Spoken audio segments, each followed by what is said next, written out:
All right, here comes your boy Aaron Murray. Aaron, what are we gonna do? What are we gonna get together on some of these, Aaron, and cross promote? You know my number.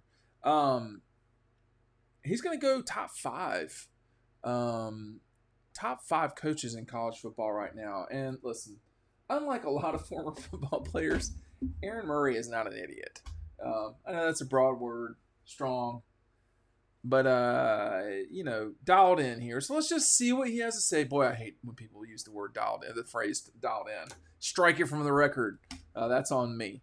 He's gonna go Lincoln Riley at 5, Dabo at 4, Brian Kelly at 3, and then Nick Saban at 2, and Kirby at 1. He says as of right now, Kirby is the best football coach in America. There's no 1A, 1B, none of that nonsense. Recruiting incredibly, winning championships. He has now set the bar of what it means to be a championship coach. I don't know about the last sentence. Here's what Aaron says about Nick. He says the greatest coach of all time, just not right now. That is exactly correct. I mean, I've put it that way. Other people put it that way. That sentence is exactly correct. He said this is going to be a challenge for him this season. Alabama doesn't have the star playmakers all over the place, but what a deep football team. He says Nick Saban's recruited extremely well. It's Nick Saban. Of course, he's going to be number 2 on the list. I think a lot of people would challenge. The problem with these lists is that you don't get a lot of nuance. And Aaron's trying to provide that here. Here's what he had to say with Brian Kelly. He says he just has to win the national championship. He's at a place where he can legitimately do that. He's won the SEC West in year one. Has a better roster this year.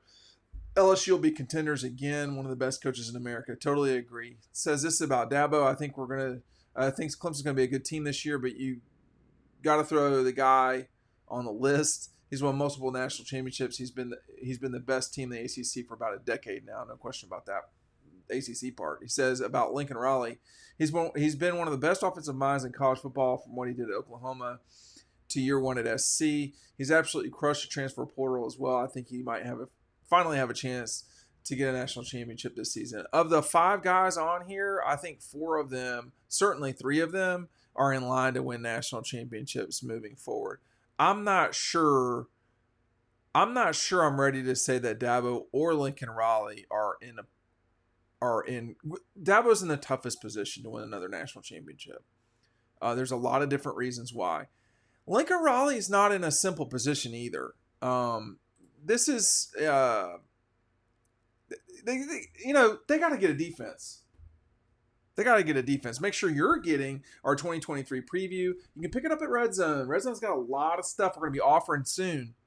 We're going to be offering a lot of stuff soon from Red Zone. Take advantage of this offer right now. You get Double Dogs today. If you don't know what Double Dogs is, this is a Stetson Bennett signed one. That's not what I'm linking to down below, but it's a behind-the-scenes look at Georgia's national championship season in 2022. This is a great image from Ryan Curley of the Georgia LSU game. That is really one of the best images. I had to really edit hard on that deal. Anyway, I think right now Kirby is the best coach in college football as it relates to he is the best program runner right now. I'm not. I mean, if you want to make an argument that it's Nick, I think that's a valid argument. I think it's wrong, but I think that Kirby is the best program runner right now. I think Nick is the best college football coach of all time, including Bear. I think the part that people are not willing to say out loud that I am is that Kirby could wind up at the top of that list. Could. We're not there yet. We got a ways to go, but the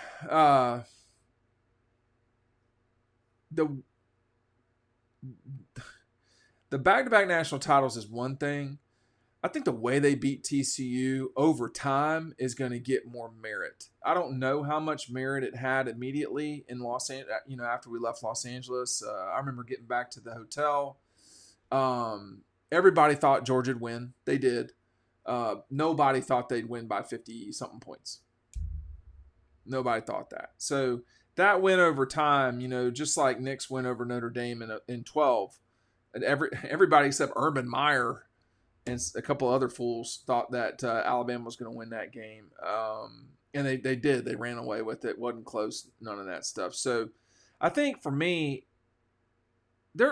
I would change this some. I would have Ryan Day higher, frankly. I mean, he's lost 5 football games in his career, if my math's right. And I would probably have Jim Harbaugh in the top 5 too. I would move Dabo out if we're talking about 2023 to probably number 6.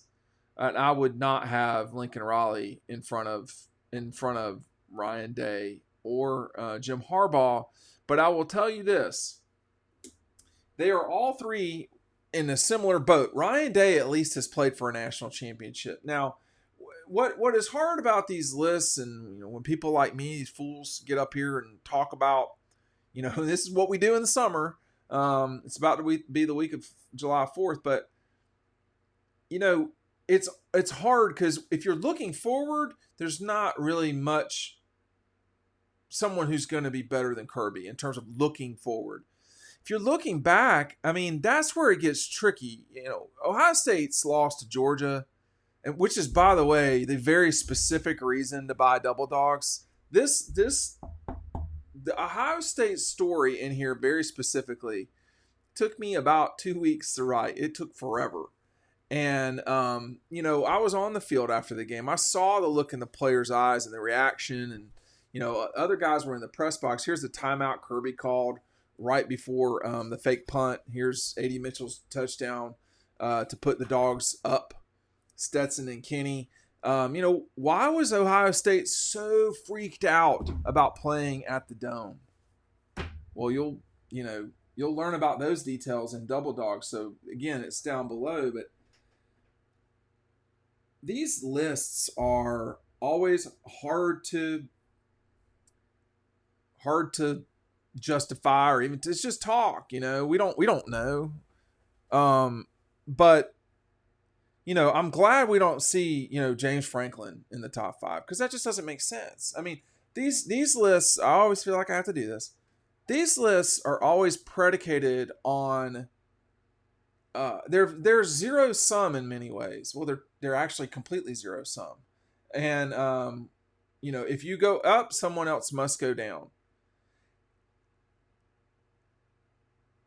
I don't know that that's necessarily how they should work, although they are very linear and very, number based.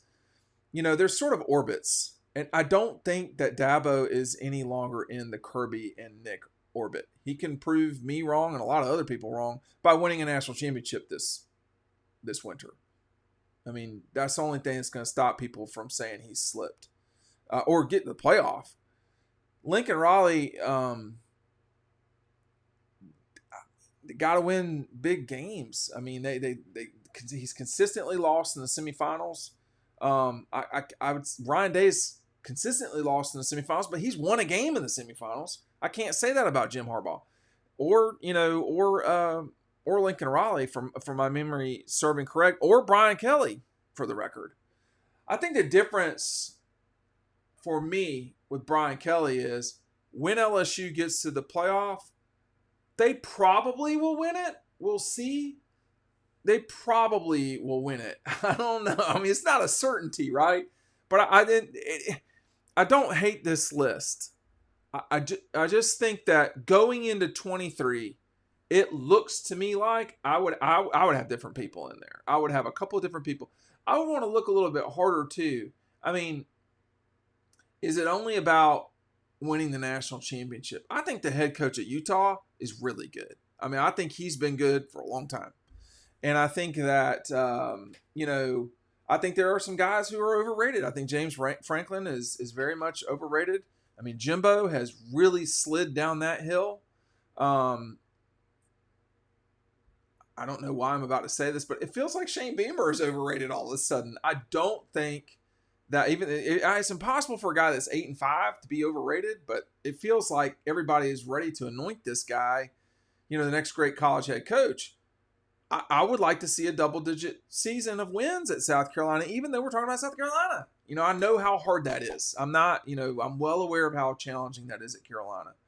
But if you can do it at Tennessee, why can't you do it at Carolina? And I think Josh Heupel, it was clear to me after 21 that Josh Heupel was a very good coach and that Tennessee is pointed in the right direction. They had a win to close the season against Clemson. So Clem's got work to do. They need to turn this thing around and, not become Nebraska or Florida State the way they were. Mike Norvell, there are guys knocking on the door too, but I think right now, if you're making the argument that Dabo is in there with Kirby and Nick, I can't go there right now. I cannot go there right now. It's different. I think, Nick has got some work to do too, I guess. That's what this is. I mean, I have work to do every single day. I don't know why these guys are any different. They're humans like the rest of us. And everybody has got challenges in front of them. But I think Brian Kelly's got a great opportunity at LSU, one of the places that really cares about football in the country, and one of the places that you can actually win in a huge way. Nick won there. Les Miles won there. Ed Orgeron won a national championship there. Ed Orgeron. So, I rest my case. Now, they did have Joe Burrow. But,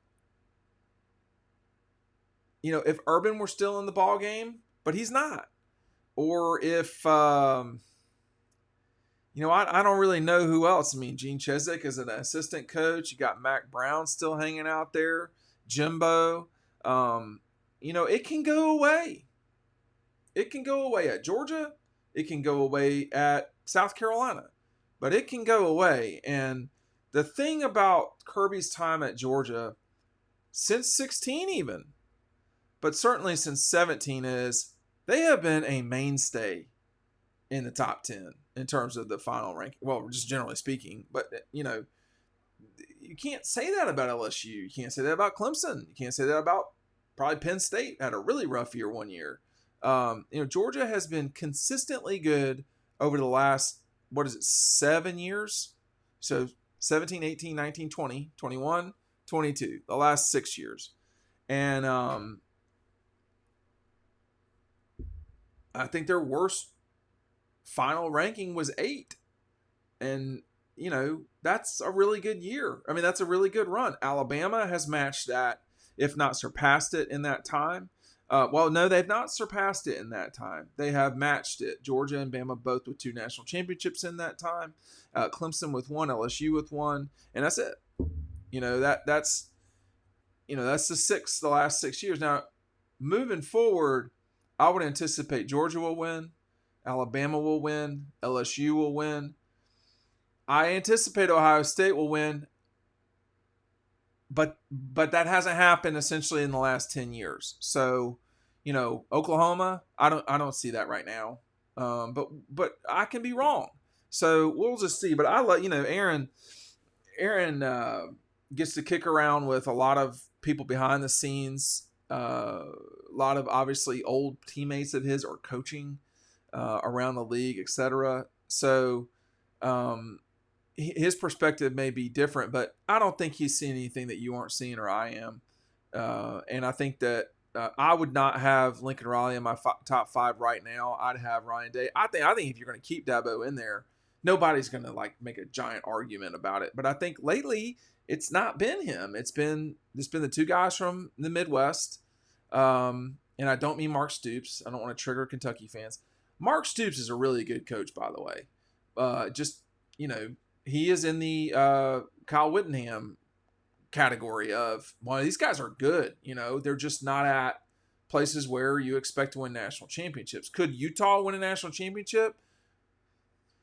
I mean, I don't think so, but we'll see. Probably not while Nick and Kirby are hanging around.